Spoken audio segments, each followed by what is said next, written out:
It wasn't dog shit.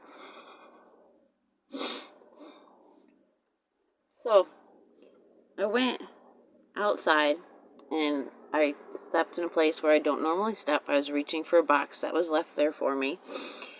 And as I'm turning around carrying this box back to my door, I realized that there's like tons of leaves stuck to the bottom that aren't falling off when I lift my foot. So thankfully I realized this before I stepped into my home. But I'm scraping it off, and of course I'm going, Nubis, why did you have to go there? Oh my goodness, oh dog, you know that stuff stinks, you can't get it off.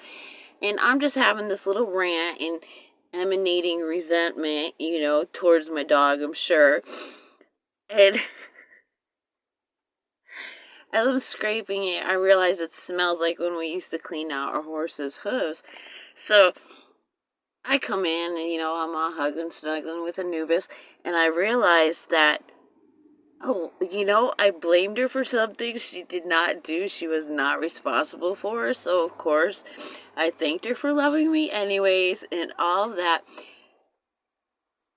During this realization that I had done this to my dog, I always wondered how it was that people, and it's always especially been men, after a few years, you suffer all kinds of stuff, and you're like, don't you think you owe me an apology?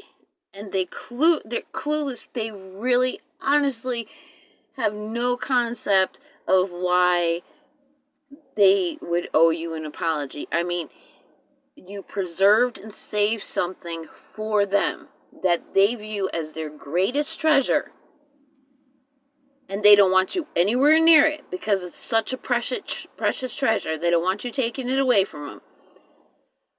But for them to hold that in their experience, to have this thing that is the most precious thing in the world, I had to fight their violent opposition. And the case that comes to mind is a child refusing to have an abortion.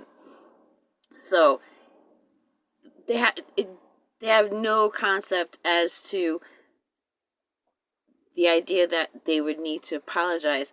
And it just dawned on me that I just did the same thing to my dog. Like, now I have the answer to that age-old question that I've had. How can they not even comprehend that they haven't committed an offense that needs correcting? And thankfully, in this case, it was just really quick. And it was to my dog, who loves me unconditionally anyways. So it was just funny. It turned out it was not dog shit.